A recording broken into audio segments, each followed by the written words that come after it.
Hello students, मैं राहुल चौक से Rohit classes में आपका स्वागत करता हूं।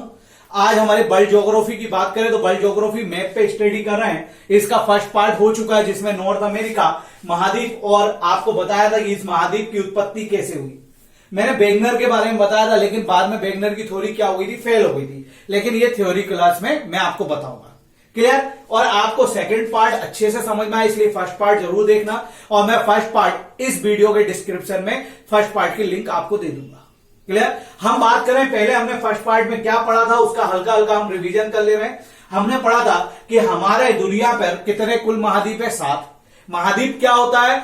लार्जेस्ट एरिया, लैंड एरिया को हम क्या बोलते हैं? महाद्वीप कहते हैं। मतलब बहुत बड़ा भूखंड एरिया क्षेत्र को हम क्या कहते हैं? महाद्वीप। पहला सबसे बड़ा महाद्वीप जो क्षेत्रफल में था वो आपका था एशिया था, दूसरा क्या था आपका? अफ्रीका था, तीसरा नॉर्थ अमेरिका, चौथा साउथ अमेरिका, पांचवा अंटार्कटिका, छठा यूरोप और सातवां ऑस्ट्रेलिया था।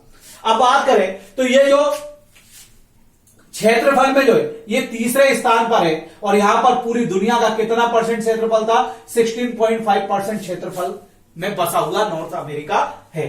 कुल देशों की संख्या कितनी बताई थी मैंने? 23 बताई थी। क्लियर? दूसरी बात हम बात करें कि जनसंख्या में पहला जो है वो एशिया है, दूसरा अफ्रीका, तीसरा आपका जो है वो यूरोप है, चौथा नॉर्थ अमेरिका, पांचवा साउथ अमेरिका और छठा ऑस्ट्रेलिया और सातवां अंटार्कटिका। अंटार्कटिका पर ना के बराबर लोग रहते हैं। तो ये चौथा किसमें है? पॉपुलेशन में है, चौथा पॉपुलेशन में। और यहां पर कितनी पॉपुलेशन रहती है? 7.5% रहती है। इतना हमने पढ़ा था। क्लियर बात समझ आए? तो नॉर्थ अमेरिका महाद्वीप तीसरा एरिया में है और चौथा पॉपुलेशन में है। कुल एरिया कितना है इसका? पूरे दुनिया का 16.5% है। और आपका इसका कुल पॉपुलेशन कितनी है इसकी दुनिया की? तो 7.5% है। क्लियर बात समझ आए? फिर हमने पढ़ा, एक चीज और बता देते हैं। नॉर्थ अमेरिका में हमने एक चीज पढ़ी थी, नॉर्थ अमेरिका महाद्वीप के जो पूर्व में है वो क्या है? उत्तर अटलांटिक महासागर है। मतलब उत्तर अटलांटिक महासागर क्यों? क्योंकि यह विषुवत रेखा है, वो हमारी धरती को दो भागों में बांटती है, एक उत्तरी गोलार्ध, एक दक्षिणी गोलार्ध। उत्तर में जो चीज होगी वो उत्तरी कहलाएगी और दक्षिण में जो होगी वो दक्षिणी कहलाएगी। मतलब नॉर्थ में जो होगी वो नॉर्थ कहलाएगी, साउथ में जो होगी वो साउथ कहलाएगी।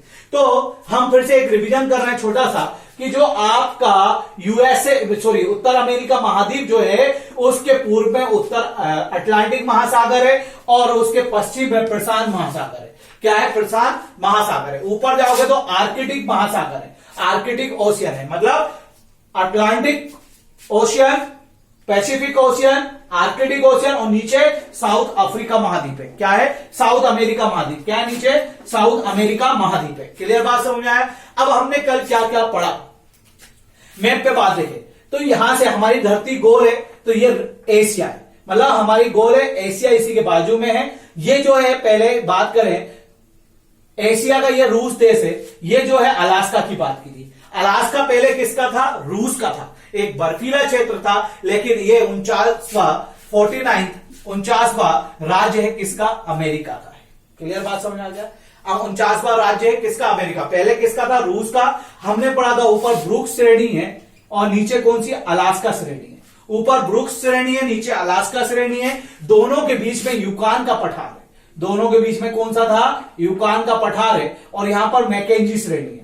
मैकेंजी श्रेणी से एक यूकान नदी निकलती है और जो जाकर कहां गिर जाती है? प्रशांत महासागर या बेरिंग सागर में गिर जाती है। यहां पर बेरिंग सागर में अभी पास पढ़ाऊंगा, स्ट्रेट पढ़ाऊंगा तो आपको बताऊंगा जल संधि और स्ट्रेट। जल संधि को ये हिंदी में क्या बोलते हैं? इंग्लिश में क्या बोलते हैं? स्ट्रेट बोलते हैं। और जल संधि का जो बड़ा रूप होता है उसे चैनल कहते हैं। क्या कहते हैं? चैनल। तो मैं बता रहा हूं कि हमने पढ़ा था ब्रुक्स श्रेणी है और नीचे अलास्का श्रेणी है, दोनों के बीच में यूकान पठार है। और यहाँ मैकेंजी से क्या नदी निकलती है? यूकान नदी। और ये क्या करती है? यहाँ पर एक ज्वालामुखी है ना? ज्वालामुखी मतलब गर्म एरिया, इसी कारण से यहाँ पर क्या होता है? धुआं निकलता रहता है। और धुआं निकलता रहता है तो इसी कारण से यहाँ पर यूकान नदी जो मैकेंजी श्रेणी से निकलती है वो क्या करती है? 10,000 घाटियों का 10,000 धुआरों की घाटी का निर्माण करती है। क्लियर बात है? Valley of 1000 smoke. Clear?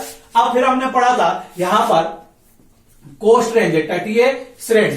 Coast range है, यहां पर कास्केड है, यहां पर सियारा नेवाडा है, यहां पर सियारा माद्रे ऑक्सीडेंटल और सियारा माद्रे ओरिएंटल है। फिर हमने पढ़ा था यहां रोकीज है, रोकीज पढ़ा था। रोकीज और कोस्ट रेंज के बीच में पढ़ा था ब्रिटिश कोलंबिया, जहां पर सुलेमान खान थी, सीसे और जस्ते की सबसे बड़ी खान। फिर हमने पढ़ा कास्केड और इसके बीच में पढ़ा था कोलंबिया स्केन, जहां से कोलंबिया नदी निकल रही थी, जिस पर ग्रैंड कुलीबान था जो कि प्रशांत सागर में जाकर गिर रही थी। फिर हमने पढ़ा ग्रेट बेसिन मरुस्थल और ची हुआ मरुस्थल। ची हुआ मरुस्थल भी यहां पर है, बाकी मरुस्थल मैं आगे बताऊंगा। फिर क्या पढ़ा हमने कोलोराडो। कोलोराडो से क्या कोलोराडो निकलती है और वो कैलिफोर्निया की खाड़ी में गिर जाती है। खाड़ी बताया ऐसा स्पेस बे, खाड़ी को इंग्लिश में बे या गल्फ भी कह सकते हैं। तो ऐसा स्पेस जहां पर क्या होता है, समुद्री जल तीनों ओर से गिरा हो तो वो खाड़ी कहलाती है, गल्फ या बे कहलाता है। क्लियर बात समझ में आ गया? ठीक है, इसके आगे हम बात करें, यहां से बात करें तो ये जो कोलोराडो नदी है ये क्या आती है, ग्रेट कैनियन का निर्माण करती है। मतलब ऐसे कोई पर्वत है तो कोई नदी आएगी वो ऐसे काट के चली जाएगी, लेकिन ये क्या करती है, बहुत चौड़ा काटती है, किसी भी पर्वत को चौड़ा काटती है। मतलब ग्रेट कैनियन का निर्माण कौन सी नदी करती है, आपकी कोलोराडो नदी करती है। कोलोराडो नदी पर कौन सा बांध है, तो हूवर बांध है, मैंने कल बता चुका हूं, हूवर बांध है। फिर सियारा माद्रे ऑक्सीडेंटल और सियारा माद्रे ओरिएंटल के बीच में एक पठार है जिसका नाम है आपका मैक्सिको का पठार। क्लियर? मैक्सिको जो है वो चांदी उत्पादक देश है, सबसे ज्यादा चांदी यहीं पर मैक्सिको में होती है। मैं अभी रिवीजन करवा रहा हूं, ठीक है बेटा, फिर आगे का भी पढ़ेंगे थोड़ी देर से, ठीक है। इसके बाद हम आगे चले तो आगे चले मैंने यहां बताया था चियापास का पठार है ना, एडवर्ड का पठार है और ओजाक का पठार है। अब एक श्रेणी तो यहां पे आ गई और दूसरी श्रेणी कहां जाएगी, यहां पर, जिसका नाम था अपलेशियन।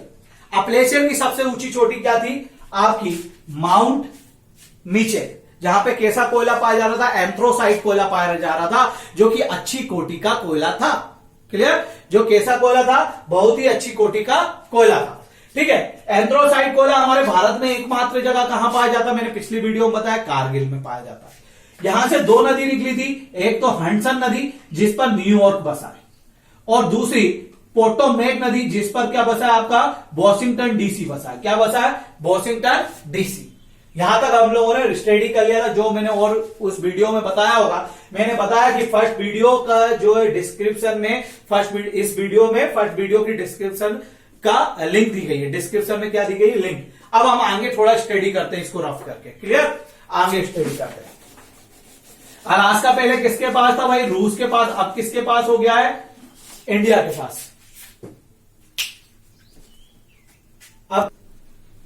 अब अलास्का किसके पास है, आपके यूएस। हाँ, हमने आज पढ़ा कि कल की वीडियो में, अब पहले, इससे पहले वाली वीडियो में फर्स्ट पार्ट में क्या क्या किया था हमने, उसका रिवीजन कर लिया। ठीक है, और रही बात तो उस पार्ट का मैं लिंक इस वीडियो के डिस्क्रिप्शन में आपको दे दूंगा। अब हम बात करते हैं आगे की। तो आगे हम बात करें तो हमारा जो टॉपिक रहेगा बेटा वो रहेगा स्ट्रेट बोले तो जल संधि। जल संधि के टॉपिक को हम क्या करेंगे, अब कंप्लीट करेंगे, कौन कौन सी जल संधि यहां पे है। तो पहले जल संधि बात करेंगे हडसन जल संधि। टॉपिक डालोगे हडसन जल संधि। इससे बहुत बार क्वेश्चन आ चुका है और आएगा भी। अब हडसन जल संधि क्या है, तो हम पहले बता दें, ये है हडसन की खाड़ी। और खाड़ी क्या होती है, जब कोई समुद्री जल तीन ओर से पानी से घिरा हो तो उसे खाड़ी या बे कहते हैं, बे ऑफ हडसन। इसको क्या बोल सकते हैं, बे ऑफ हडसन। हडसन की खाड़ी को क्या बोल सकते हैं, बे ऑफ हडसन भी बोल सकते हैं। अब ये हो गई हडसन की खाड़ी, और यहां पे एक आइलैंड है, द्वीप है। और द्वीप किसको बोलते हैं, एक बहुत बड़ा क्षेत्र, स्थलखंड का बहुत बड़ा क्षेत्र जो चारों तरफ से पानी से घिरा हो तो उसे महाद्वीप कहते हैं।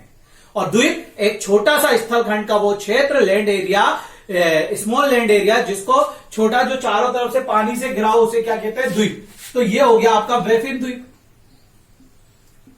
बैफिन द्वीप। अब बैफिन द्वीप की बात करें, और यहां पर एक और सागर पड़ता है ऐसे जाके, लेब्राडोर सागर।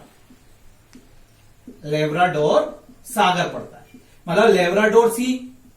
क्लियर? अब हडसन की खाड़ी और लेब्राडोर सागर को जो जोड़ता है वो है हडसन जल संधि। हडसन जल संधि। क्लियर बात समझ? तो सबसे पहला बात तो हमने पूछा कि ये है हडसन की खाड़ी, ये है लेब्राडोर सागर। इन दोनों को कौन जोड़ा है? हडसन जल संधि जोड़ रही है, हडसन जल संधि जोड़ रही है।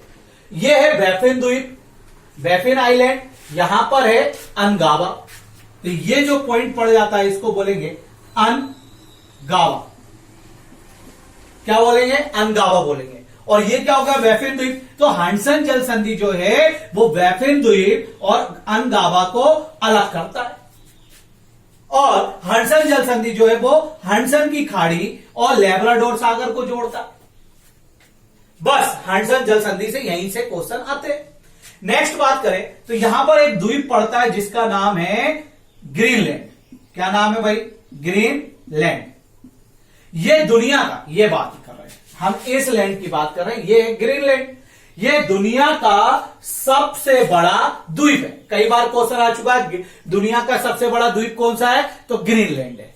ग्रीनलैंड है तो उत्तर अमेरिका महाद्वीप का भाग, लेकिन इस पे शासन जो करता है वो डेनमार्क करता है। डेनमार्क एक यूरोप महाद्वीप की देश है। डेनमार्क जो है वो यूरोप महाद्वीप का देश है, यूरोपियन कंट्री है।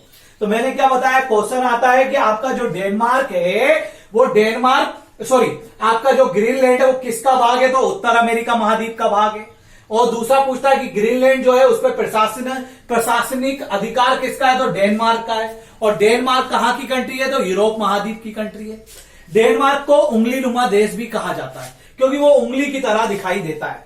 तो क्या होगा, जब ये बैफिन की खाड़ी और ऊपर से एक और चीज आ जाती है तो यहां पर भी क्या होता है, पानी भरा है, तो वो क्या कहलाता है, बैफिन की खाड़ी कहलाती है। ये भी क्या कहलाएगी, बे ऑफ बैफिन, बैफिन की खाड़ी। इस बैफिन की खाड़ी को लेब्राडोर सागर से कौन जोड़ता है, तो अपन देख लेते हैं। तो अभी तो हडसन जल संधि के बारे में थोड़ा सा जान लेते हैं। हडसन की खाड़ी को लेब्राडोर सागर से जोड़ती है, बैफिन द्वीप को अनगावा से अलग करता है। क्लियर? अब दूसरी जो जल संधि आएगी वो है डेविस जल संधि। कौन सी जल संधि आएगी, डेविस। सेकंड नंबर आप क्या डालोगे, डेविस जल संधि डालोगे। सेकंड नंबर क्या होगा, डेविस, डेविस जल संधि। क्लियर बात समझ में आ गया? अब डेविस जल संधि की बात करें तो ये बैफिन की खाड़ी को किससे जोड़ने का काम करती है, लेब्राडोर सागर से। मतलब ये है बैफिन की खाड़ी आपकी, और बैफिन की खाड़ी को डेविस जल संधि लेब्राडोर सागर से जोड़ने का कार्य करती है। क्लियर? तो ये किसको जोड़ती है भाई, बैफिन की खाड़ी को लेब्राडोर सागर से जोड़ती है। अलग किसको करती है, बैफिन द्वीप को, और ग्रीनलैंड द्वीप को अलग करती है ना। तो पहली जल संधि क्या पड़ी, हडसन जल संधि, जो हडसन की खाड़ी को लेब्राडोर सागर से जोड़ती है और अनगावा और बैफिन द्वीप को अलग करती है। दूसरी डेविस जल संधि, ये क्या करती है आपका, बैफिन की खाड़ी को लेब्राडोर सागर से जोड़ती है और बैफिन द्वीप और ग्रीनलैंड को अलग करती है। ग्रीनलैंड किसका भाग है, उत्तर अमेरिका महाद्वीप का भाग है। लेकिन इस पर प्रशासन कौन करता है, प्रशासनिक अधिकार किसका, डेनमार्क का। डेनमार्क कौन सी कंट्री है भाई, यूरोप की कंट्री है। कैसा स्ट्रक्चर है, उंगली नुमा स्ट्रक्चर है। क्लियर बात है, फिंगर की तरह दिखती है। अब आगे बात करें नेक्स्ट जल संधि की, तो नेक्स्ट जल संधि जो आती है उसका नाम है बेरिंग जल संधि। कौन सी जल संधि आएगी भाई, बेरिंग जल संधि, बेरिंग जल संधि। बेरिंग जल संधि की बात करें बेटा, तो बेरिंग जल संधि यहां पर क्या होता है, यह हो गया हमारा रूस, एशिया का एक देश है रूस हो गया, मैं लिख देता हूं। और यह हो गया हमारा अलास्का, अलास्का का अलास्का हो गया, और एक क्या हो गया आपका, रूस। ये अलास्का पहले रूस का ही भाग था और एक बर्फीला क्षेत्र है, लेकिन अब ये 49वां किसका राज्य हो गया, यूएसए, अमेरिका का राज्य हो गया। यहां पर एक सागर पड़ता है जिसका नाम है चुक्की सागर। क्या नाम है उसका, चुक्की सागर। तो बेरिंग जल संधि जो है वो चुक्की सागर और बेरिंग सागर, बेरिंग सागर को जोड़ती है। अभी मैं मैप पे भी बताऊंगा। चुक्की सागर और बेरिंग जल सागर को जोड़ती है। अब रूस कहां है, एशिया में, तो ये दो महाद्वीप को भी अलग करती है, एशिया और नॉर्थ अमेरिका को। उत्तर अमेरिका महाद्वीप पूछा जाए, उत्तर अमेरिका महाद्वीप और एशिया को कौन सी जल संधि अलग करती है, तो बेरिंग जल संधि ही अलग करती है। नेक्स्ट क्वेश्चन कि रूस और अलास्का को कौन अलग करता है, तो भी बेरिंग जल संधि अलग करती है। ये हो गया आपका रूस, ये हो गया आपका अलास्का, और ये चुक्की सागर हो गया, ये हो गया बेरिंग सागर। दोनों को जोड़ने का काम बेरिंग जल संधि। दोनों एशिया, ये रूस एशिया का देश है, तो एशिया और उत्तर अमेरिका महाद्वीप को अलग करने का काम बेरिंग जल संधि। और नेक्स्ट क्वेश्चन, यहां से एक और बात है कि यहां से ही निकलता है आपका 180 देशांतर रेखा। तो कभी पूछा जाए एशिया और उत्तर अमेरिका महाद्वीप को कौन सी देशांतर रेखा अलग करती है, तो 180 देशांतर रेखा भी अलग करती है, जिसको हम अंतरराष्ट्रीय तिथि रेखा भी कहते हैं। 180 देशांतर को हम क्या कहते हैं, अंतरराष्ट्रीय तिथि रेखा भी कहते हैं। और 180 देशांतर रेखा रूस और अलास्का को भी अलग करती है। तो हमने कितनी जल संधि पढ़ ली, 3। पहली हडसन जल संधि, जो कि हडसन की खाड़ी को लेब्राडोर सागर से जोड़ती है और बैफिन द्वीप और अंगावा को अलग करती है। दूसरी डेविस जल संधि, जो बैफिन की खाड़ी को लेब्राडोर सागर से जोड़ती है और बैफिन द्वीप, बैफिन आइलैंड और ग्रीनलैंड को अलग करती है। तीसरी जल संधि बेरिंग जल संधि, जो कि रूस और अलास्का को अलग करती है, या एशिया और उत्तर अमेरिका महाद्वीप को अलग करती है, और चुक्की सागर और बेरिंग सागर को जोड़ती है। क्लियर बात समझ में आया। साथ में 180 देशांतर रेखा भी एशिया या और उत्तर अमेरिका महाद्वीप को अलग करता है, और 180 देशांतर रेखा को अंतरराष्ट्रीय तिथि रेखा भी कहा जाता है। कई बार क्वेश्चन आ चुका है। अब नेक्स्ट अपन जो लिखेंगे जल संधि, उसका नाम होगा फ्लोरिडा चैनल। मैं बता दूं कि जल संधि का स्ट्रेट का बड़ा रूप ही चैनल कहलाता है। जल संधि क्या होती है, जल संधि पतली सी होती है, जैसे मैं बता देता हूं, एक समझा देता हूं। चैनल और स्ट्रेट में क्या अंतर है, जल संधि चैनल और स्ट्रेट में, ये स्ट्रेट की बात करते हैं अपन और इधर लिखते हैं चैनल। चैनल अगर मान लीजिए 2 क्षेत्र हैं और यहां से जो जल संधि निकल रही है वो क्या कहलाएगी, आपकी जल संधि स्ट्रेट कहलाएगी। लेकिन 2 क्षेत्र हैं और उनका इतना बड़ा एरिया जल संधि का काम कर रहा है, तो वो क्या कहलाएगा, चैनल। मतलब स्ट्रेट का बड़ा रूप ही क्या कहलाता है, चैनल कहलाता है। क्लियर बात समझ में आ गई। अब बात करते हैं हम फ्लोरिडा जल संधि की। किसकी बात कर रहे हैं हम, फ्लोरिडा जल संधि की बात कर रहे हैं। लिख लेते हैं। चौथी कौन सी आ गई आपकी, फ्लोरिडा,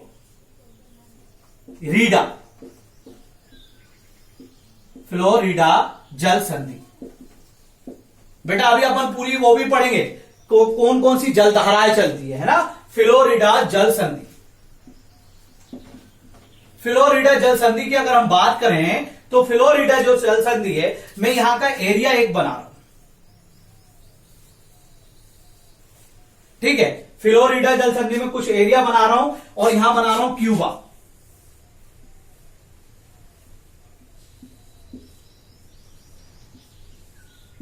क्यूबा, यहां पर एक क्यूबा देश है, ये है फ्लोरिडा। ये जो क्षेत्र है इसको कहते हैं हम फ्लोरिडा।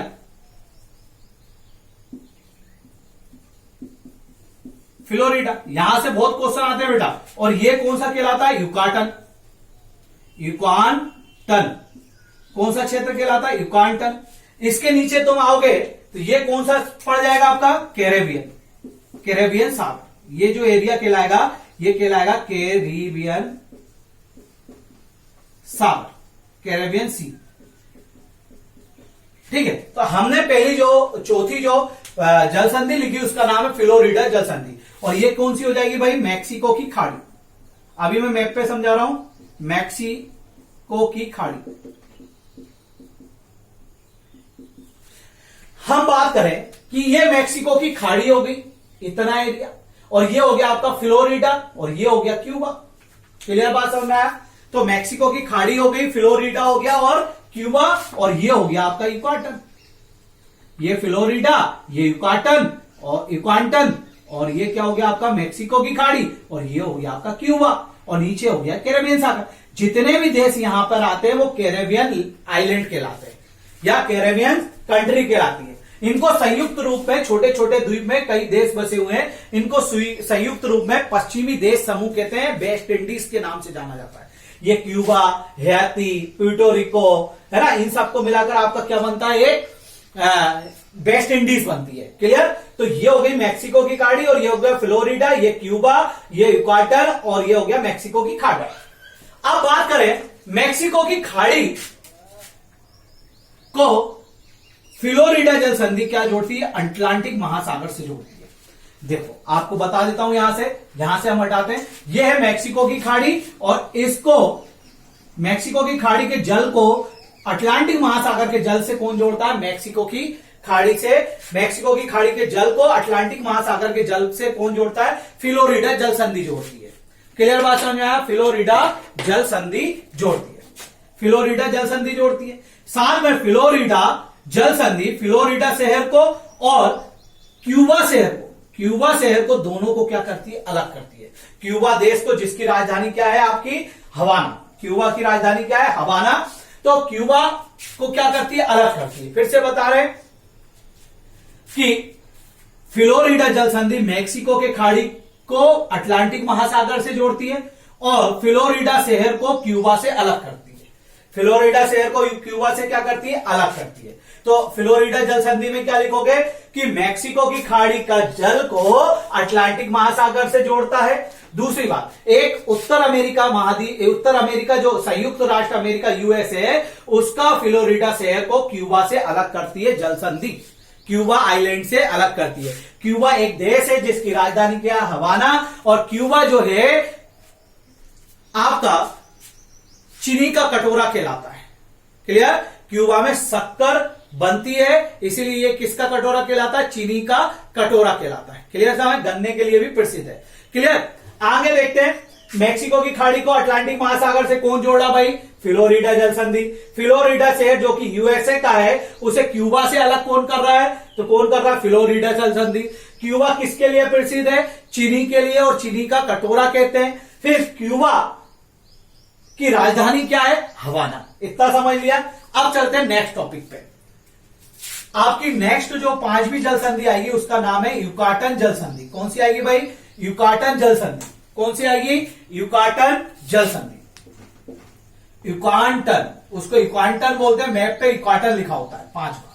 युकाटन जल संधि क्या करती है? वैसे मैक्सिको का एक शहर है युकाटन, ये लिखा हुआ है यहां पर। मैक्सिको का एक शहर है जिसका नाम क्या है भाई? युकाटन। तो युकाटन या युकाटन दोनों याद रख सकते हो। और नीचे क्या है? कैरेबियन सागर, जिसमें कैरेबियन सागर में ये सारे आइलैंड आते हैं। तो ये मैक्सिको की खाड़ी को किससे जोड़ता है भाई? युकाटन जल संधि। तो युकाटन जल संधि मैक्सिको की खाड़ी को कैरेबियन सागर से जोड़ती है। देखो आप, ये हो गया मैक्सिको की खाड़ी, ये हो गया कैरेबियन सागर। तो ये क्या करती है? मैक्सिको की खाड़ी को कैरेबियन सागर से युकाटन जल संधि जोड़ती है। ये देखो आप, बड़ा एरिया, इसीलिए क्या बोलते हैं? चैनल, युकाटन चैनल जोड़ती है। साथ में क्या कर रही भाई? ये किस किस को अलग कर रही? युकाटन शहर को और क्यूबा को अलग कर रही है। युकाटन शहर और किसको अलग कर रही है? क्यूबा को अलग कर रही है। क्लियर? तो युकाटन जल संधि में लिखोगे मैक्सिको की खाड़ी को कैरेबियन सागर से जोड़ती है। नेक्स्ट लिखोगे युकाटन को क्यूबा से अलग करती है, क्यूबा आइलैंड से अलग करती है। क्यूबा की राजधानी मैंने बताया हवाना। अब नेक्स्ट चलते हैं। नेक्स्ट है, पहले हम 5 जल संधि का क्या कर लें, एक बार रिवीजन कर लें। क्लियर? पहली जल संधि हमने कौन सी पढ़ी? हडसन जल संधि, हडसन स्ट्रेट। वो हडसन की खाड़ी को लेब्राडोर सागर से जोड़ती है, अंगावा शहर को बैफिन द्वीप से अलग करती है। नेक्स्ट हमने पढ़ा डेविस जल संधि। डेविस जल संधि बैफिन की खाड़ी को, बे ऑफ बैफिन को लेब्राडोर सागर से जोड़ती है और बैफिन द्वीप को ग्रीनलैंड से अलग करती है। क्लियर बात समझ में आ गया? नेक्स्ट जल संधि पे बात करें, बेरिंग जल संधि, जो कि बेरिंग जल संधि एशिया और उत्तर अमेरिका महाद्वीप दोनों को अलग करती है। आरपीएफ में पेपर में आया, एमपीएसआई के पेपर में आया, जेई के पेपर में आया, अब इसको जरूर याद रखना। क्लियर? दूसरी बात, ये अलास्का और रूस को भी अलग करती है। चुप्की सागर और बेरिंग सागर को क्या करती है? ये जोड़ती है। क्लियर बात समझ में आ गया? नेक्स्ट एक और टॉपिक देखेंगे हम कि यहां पर 180 देशांतर रेखा है जो कि एशिया और रूस को अलग करता है, एशिया और उत्तर अमेरिका महाद्वीप को अलग करता है, और 180 देशांतर रेखा को अंतरराष्ट्रीय तिथि रेखा भी कहते हैं। नेक्स्ट देखेंगे हम कि कौन सी जल संधि आ जाएगी भाई? 3 हो गई, चौथी आ जाएगी आपकी फ्लोरिडा चैनल या फ्लोरिडा जल संधि। में चैनल और जल संधि में अंतर बता चुका हूं। क्लियर? आप समझे? क्लियर? ये क्या करती है, मैक्सिको की खाड़ी को अटलांटिक महासागर से जोड़ती है, साथ में फ्लोरिडा शहर जो कि यूएसए का है उसे क्यूबा से अलग करती है। नेक्स्ट आप देखेंगे युकाटन जल संधि जो कि क्या करती है, आपके मैक्सिको की खाड़ी को कैरेबियन सागर से जोड़ती है और मैक्सिको का एक शहर है युकाटन, उसको क्यूबा से अलग करती है। क्लियर बात समझ में आ गया। आपकी जो नेक्स्ट जल संधि होगी उसका आप नाम लिखिए बिंड वार्ड पास। क्या होगा, बिंड, छठी जल संधि बिंड वार्ड पास। इसको हिंदी में भी यही पढ़ना, बिंड वार्ड पास। क्लियर बात समझ में, बिंड वार्ड जल संधि। क्लियर, वहां पे हिंदी में नहीं लिखा आता है, हिंदी में वो बिंड वार्ड ही लिख देता है। क्लियर बात समझ में आया। तो हम देखें कि कैरेबियन सी में जो जितने भी आइलैंड है, पहला तो हो गया आपका क्यूबा, दूसरा आपका हो जाएगा हैती, और हैती के बाजू में ही हो जाएगा डोमेन। क्या हो जाएगा, डोमिनिजन, डोमिनिजन, और उसके बाजू में हो जाएगा प्यूर्टोरिको। क्या हो जाएगा, प्यूर्टोरिको। तो क्यूबा और हैती, जो क्यूबा और हैती है वो क्यूबा और हैती के बीच में भी एक पड़ता है जल संधि जिसको बोला जाता है बिंड वार्ड पास। क्या बोला जाता है भाई, बिंड वार्ड पास, जो कि क्या करती है, क्यूबा और हैती को अलग करता है। किसको अलग करता है, क्यूबा और हैती को अलग करता है। तो मैंने क्या बताया, बिंड वार्ड जल संधि क्यूबा देश और हैती देश को दोनों को क्या करता है, हैती भी बोलते हैं और याती भी बोलते हैं, तो इन दोनों को क्या करता है, अलग करता है। क्यूबा की राजधानी आपकी क्या हो गई भाई, हवाना, और हैती की राजधानी क्या हो जाएगी, पोर्ट ओ प्रिंस। क्या राजधानी हो जाएगी, पोर्ट ओ प्रिंस। क्लियर बात समझ में आया, पोर्ट ओ प्रिंस हो जाएगी। हैती और क्यूबा को अलग करने वाला कौन सी जल संधि है, बिंड वार्ड जल संधि है। कौन सी है, बिंड वार्ड जल संधि। नेक्स्ट बात करें हम कि डोमिनिजन और प्यूर्टोरिको, इन दोनों के बीच में भी एक जल संधि काम करती है। और एक चीज और आप बोल सकते हो कि जो बिंड वार्ड पास है वो अटलांटिक महासागर को कैरेबियन महासागर से भी जोड़ता है, कैरेबियन सागर से जोड़ती है। तो बिंड वार्ड पास क्यूबा और हैती को अलग करता है, अटलांटिक महासागर को कैरेबियन सागर से जोड़ता है। क्लियर बात समझ में आ गया। नेक्स्ट आएगा आपका डोमिनिजन। नेक्स्ट आपकी जो आएगी वो मोनोपास आएगा, मोनोपास। और मोनोपास को कैसे लिखते हैं, पैसेज करके लिखते हैं, मोनो जल संधि, मोनोपास। ये वेरी वेरी इंपॉर्टेंट है बेटा, 4 बार पेपर में आ गया और इस बार एसआई के लिए बहुत बहुत इंपॉर्टेंट है। क्लियर समझ में आ गया। तो ये मोनोपास क्या करता है, डोमिनिजन जो गणतंत्र राज्य है, गणतंत्र ये वाला डोमिनिकन गणतंत्र राज्य, और ये प्यूर्टोरिको, इन दोनों को क्या करता है, अलग करता है। और साथ में कैरेबियन सागर को अटलांटिक महासागर से जोड़ता है। क्लियर, मैंने क्या बताया, मोनोपैसेज, मोनोपास भी बोल सकते हैं, मोनोपैसेज भी बोल सकते हैं। मोनोपास डोमिनिजन कंट्री को प्यूर्टोरिको देश से अलग करता है, और साथ में ये क्या करता है, आपके अटलांटिक महासागर को कैरेबियन सागर से जोड़ता है, मोनो जल संधि। क्लियर बात समझ में आ गया, मोनो। तो हमने जितनी भी इंपॉर्टेंट जल संधि थी उसको कवर कर लिया। क्लियर बात समझ में आया। तो हम पहले देख लेते हैं फिर से एक रिवीजन। हमने कितनी पढ़ी, 7। पहली कौन सी पढ़ी, हडसन, जो कि हडसन की खाड़ी को लेब्राडोर सागर से जोड़ता है और बैफिन द्वीप और अंगावा को अलग करता है। फिर पढ़ी बैफिन की खाड़ी, जो कि बैफिन द्वीप को ग्रीनलैंड से अलग करता है और बैफिन की खाड़ी और लेब्राडोर सागर को जोड़ता है। फिर पढ़ा बेरिंग जल संधि, जो कि एशिया और उत्तर अमेरिका महाद्वीप को अलग करता है और चुक्की सागर और बेरिंग सागर को जोड़ता है। 180 देशांतर रेखा भी इन दोनों को अलग करती है, जो कि अंतरराष्ट्रीय तिथि रेखा कहलाती है। चौथी पढ़ी फ्लोरिडा जल संधि, जो कि मैक्सिको की खाड़ी को अटलांटिक महासागर से जोड़ती है, साथ में ये फ्लोरिडा को क्यूबा से अलग करती है। 5वीं पढ़ी हमने युकाटन जल संधि, जो कि युकाटन शहर, मैक्सिको का युकाटन शहर को क्यूबा से अलग करती है और मैक्सिको की खाड़ी को कैरेबियन सागर से जोड़ती है। फिर था छठा जो जलधारा थी, वो छठी जो आपकी जल संधि थी वो क्या थी, आपकी बिंडवार्ड। बिंडवार्ड क्या कर रही थी भाई, क्यूबा और हैती को अलग कर रही थी और अटलांटिक महासागर और कैरेबियन सागर को जोड़ रही थी। नेक्स्ट आएगा आपका बिंडवार्ड का मोनोपास। मोनोपास क्या करता है, डोमिनिजन और प्यूर्टोरिको को अलग करता है और अटलांटिक महासागर और कैरेबियन सागर को जोड़ता है। ये तो थी अपनी क्या, जल संधियां। जल संधि को स्ट्रेट और चैनल बोलते हैं। अब हमारा पार्ट आएगा जलधारा स्ट्रीम। क्या बात करेंगे हम? स्ट्रीम की बात करेंगे, जलधारा की बात करेंगे। नेक्स्ट टॉपिक डालो, ऐसे ही हम सारा खत्म करेंगे बेटा। उस दिन हमने माउंटेन पूरे खत्म कर लिए, ठीक है, और आपके पठार पूरे खत्म कर लिए, पर्वत और पठार खत्म होगा। अब नदियां इसके बाद टॉपिक रहेगा, फिर सारी नहरें रहेंगी, फिर सारी जल संधियां रहेंगी, फिर यहाँ के सारे राष्ट्रीय उद्यान रहेंगे, है ना, सारे टॉपिक कवर करेंगे। अब बात कर रहे हैं हम जलधारा की। जलधारा इंग्लिश में इसका नाम होता है स्ट्रीम। इंग्लिश में क्या कहते हैं? स्ट्रीम। जलधारा की बात करें तो जलधारा पहले हम यहां देखेंगे, बस जरा सा टॉपिक है जलधारा। जलधारा हम देखेंगे, यहां से आती है उत्तर विषुवत जलधारा, मतलब उत्तर विषुवत जलधारा, नॉर्थ इक्वेटर स्ट्रीम।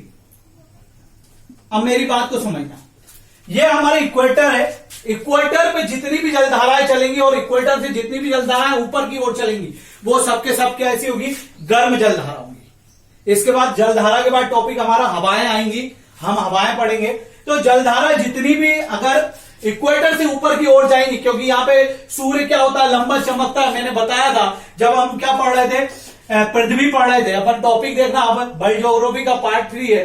तो यहां पे सूर्य लंबा चमकता है, हमेशा पर्टिकुलर सूर्य लंबा चमकता है। इसी कारण से क्या होता है, यहाँ पे जितनी भी जलधाराएं होती है वो पानी कैसा होता है? गर्म। तो जितनी भी जलधारा ऊपर की तरफ जाती है, नीचे से इक्वेटर से इस साइड जाएंगी तो वो गर्म जलधारा होंगी, और इक्वेटर से इस साइड आएंगी तो वो भी क्या होगी? गर्म जलधारा होंगी। लेकिन बशर्ते ऊपर से जितनी भी जलधाराएं आती है इस साइड से और यहां से, वो कैसी होती है? ठंडी जलधाराएं होती है।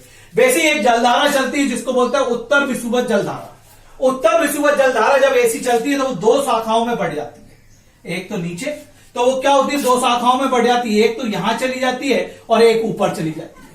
क्लियर? तो यहां से विषुवत रेखा पे एक जलधारा चल रही है जिसका नाम है उत्तर विषुवत जलधारा, और वो गर्म जलधारा जब वो ऐसे जाती है तो वो दो शाखाओं में, दो branch, it is converted into 2 branch. एक कहां चली जाती है? इस साइड प्रशांत महासागर में, और एक ऊपर अटलांटिक की ओर चली जाती है। जब ये ऊपर जाती है तो यहां से एक जलधारा आती है जिसका नाम है फ्लोरिडा। ये जब ऐसे ऊपर जाती है तो यहां से एक जलधारा आती है जो इससे मिलती है, उसका नाम है फ्लोरिडा जलधारा।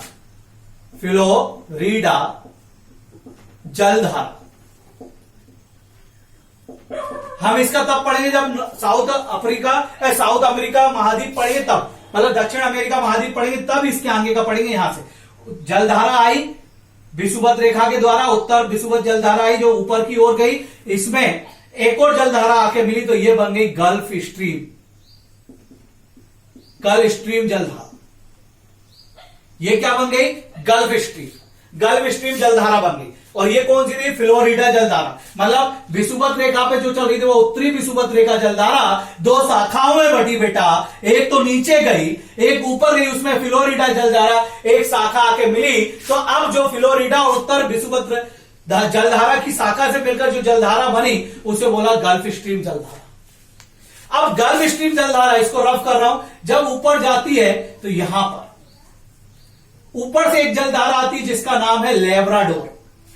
क्या नाम है? Labrador stream. लेब्राडोर जलधारा। तो यह बनाती है यहां पर, जहां पर गल्फ स्ट्रीम और लेब्राडोर जलधारा मिलती है उसे बोलते हैं उत्तर अटलांटिक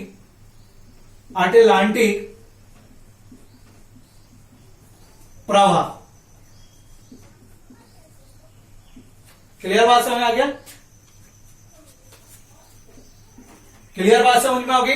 तो देखते, मैं यहां बात करता हूं विषुवत जलधारा, मतलब हमारा जो इक्वेटर है उसके सहारे चली उत्तर विषुवत जलधारा, वो गई और दो शाखाओं में बढ़ गई। एक तो नीचे की ओर चली गई जो कि हम्बोल्ट के पास जाएगी, बाद में हम्बोल्ट जलधारा बताऊंगा, क्योंकि उस जलधारा की हम्बोल्ट ने खोज की थी इसलिए उसका हम्बोल्ट नाम पड़ा था। जब जलधारा ऐसी गई तो एक नीचे की तरफ एक ऊपर चली गई, और जो ऊपर गई उसका नाम, उसमें एक फ्लोरिडा जलधारा की शाखा आके मिली, तो दोनों को मिलकर बन गई गल्फ स्ट्रीम। दोनों जलधारा मिलकर क्या बन गई? Gulf stream. और जब ये यहां पहुंची तो ऊपर से एक जलधारा आई जिसका नाम था लेब्राडोर। ऊपर से आई मतलब ऊपर बर्फ जमा होता है, ये कैसी जलधारा होगी? ठंडी। आपकी उत्तर विषुवत जलधारा भी गर्म, गल्फ स्ट्रीम भी गर्म, फ्लोरिडा जलधारा भी क्या हो गई? गर्म। ऊपर से जो आई लेब्राडोर, मैंने बताया ये कैसी हो गई? ठंडी। यहां से ये 3 भागों में टूट गई। 3 भागों में टूट गई। एक जो ऊपर गई उसका नाम हुआ इरमिंजर, और बीच में जो गई उसका नाम हुआ आपका रेनेन, और नीचे जो आई उसका नाम क्या हुआ, कनारी। क्या नाम हुआ, कनारी। मैं लिख देता हूं यहां पे तीनों जलधाराओं के नाम।